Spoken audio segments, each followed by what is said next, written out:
Well, I had to quit work when I was, that was back in 1979. I had to quit work and I had to quit driving. That was hard. So then I took up oil painting for 10 years. And then when I went totally blind, another door closed there. So the window that opened was the square dancing.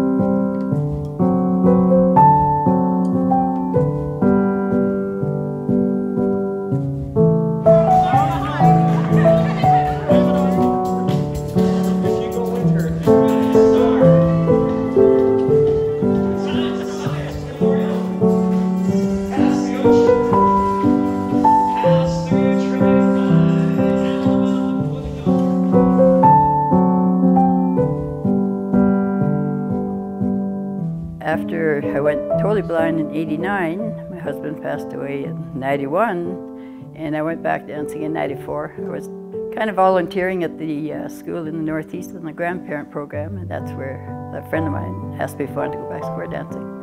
So I did. I've been dancing for just about 25 years. When I danced with my husband at that time, he was the one that suggested we go square dancing. I had no intentions of going square dancing. When I joined square dancing, it was a whole new world. It's become sort of normal now, but at the time it didn't seem at all like an everyday kind of activity. A typical organization of a square dance evening is that there will be 30 minutes of round dancing before the squares begin.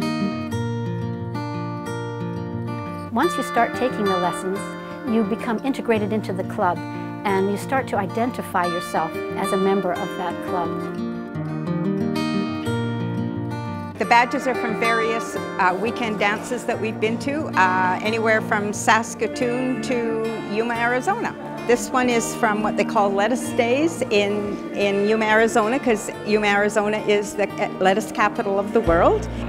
It's amazingly fun. You'd be surprised how fun it is. I love the wardrobe. They told me when I first started taking lessons that I didn't have to wear a skirt. I'm like, what do you mean I don't have to wear a skirt? Of course I have to wear a skirt. I can show you this crinoline. This is actually a vintage crinoline that I'm very proud of. I love every bit of it. Square dancing, I think, is unusual in that none of the dances are choreographed and they're not set in advance. None of the dancers know any dances. What they know is a repertoire of 69 steps. Instructions are delivered to them by the caller. Scoot back. Girls walk, boys dodge. Straight ahead, girls.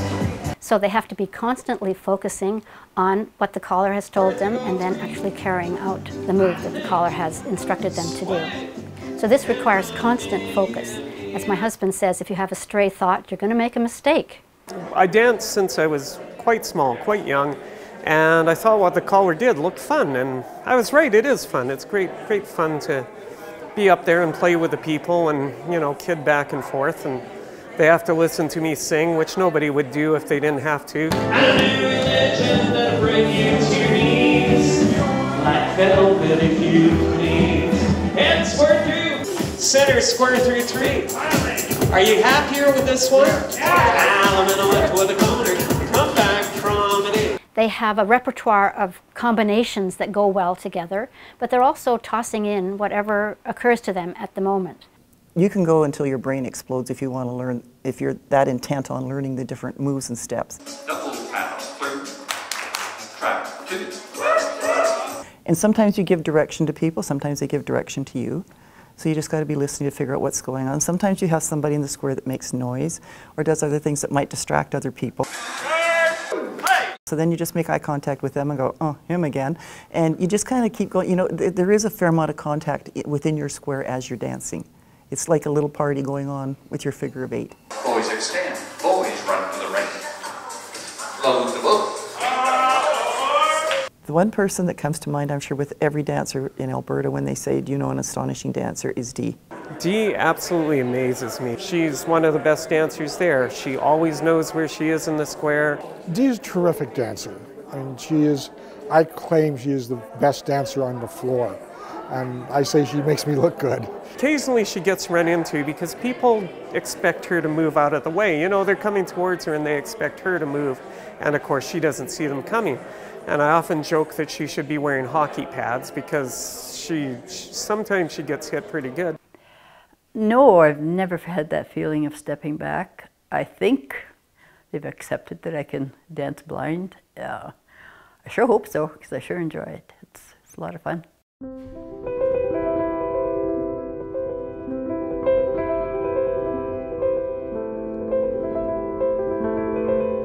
I square dance about 6 to 8 times a week. When I went back dancing, a lot of funny little things happen. There's certain moves, like the weave.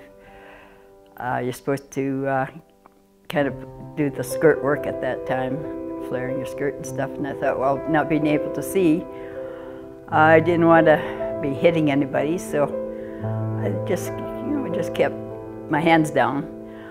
And then you hear this oomph, and I think, oh, I got somebody. So I started putting my hands up, and I still dance with my hands up. You stay out of trouble. Picture in my head where I am, and I know where I have to go. It's hard to explain. And if I happen to wander off, they just kind of pull me lightly to where I should be going. But if I end up in another square, they kind of tell me I should be in the other square and push me back. We have a lot of fun. It seems no matter what's on your mind, everything leaves when you're square dancing. You're totally involved.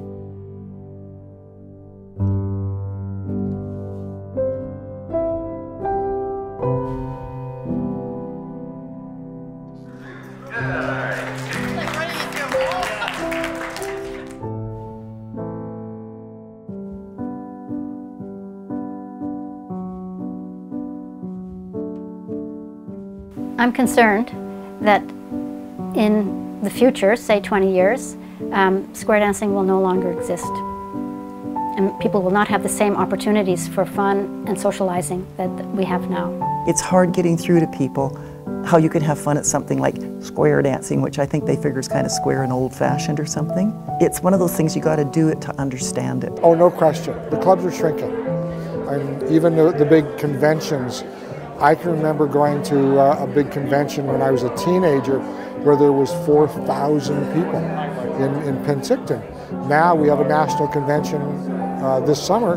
We got it just under 1,000. The clubs are dying. You know, they've got 3 squares out here tonight, and that's not a break-even point. It would be sad to see it go, because it is kind of a traditional dancing of Canada. It came from all over the world. All our immigrants brought all these wonderful traditions to us. It would be sad to lose it.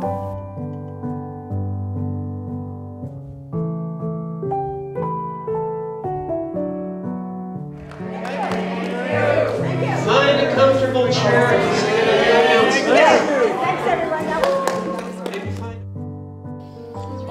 We love this type of dancing because we can exercise with physical and mental as well. And we also can social with many friendly people. So yes, tonight we have a dance. The friendships are unbelievable. We've met so many wonderful people doing this. We don't feel like there's any mistakes to be made when people don't do the right thing. We call it creative dance. So we're just out for fun. It gets me out of my apartment, and I just love coming out to see all the people, and whether I dance or not is immaterial, but these are all my friends. I don't think I can express it in words, but if you watch me dance, you might see me smile and twirl. I mean, I will continue to square dance as long as I'm physically capable. If I wasn't square dancing, I think I would find the days pretty long. I would probably be doing a lot more reading than I do. I'd listen to music, I guess it'd be pretty quiet. I really, you know, it's been a part of our life for so much of our lives, and we just, every week we know we're going dancing here or there, or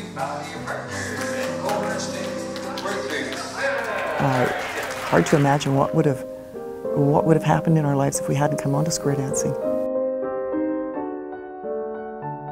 Everybody's dance is different, I guess, and it's just something that's, I don't know how to explain it. It's just, you count on them to be where they're supposed to be, and I hope I'm where I'm supposed to be too.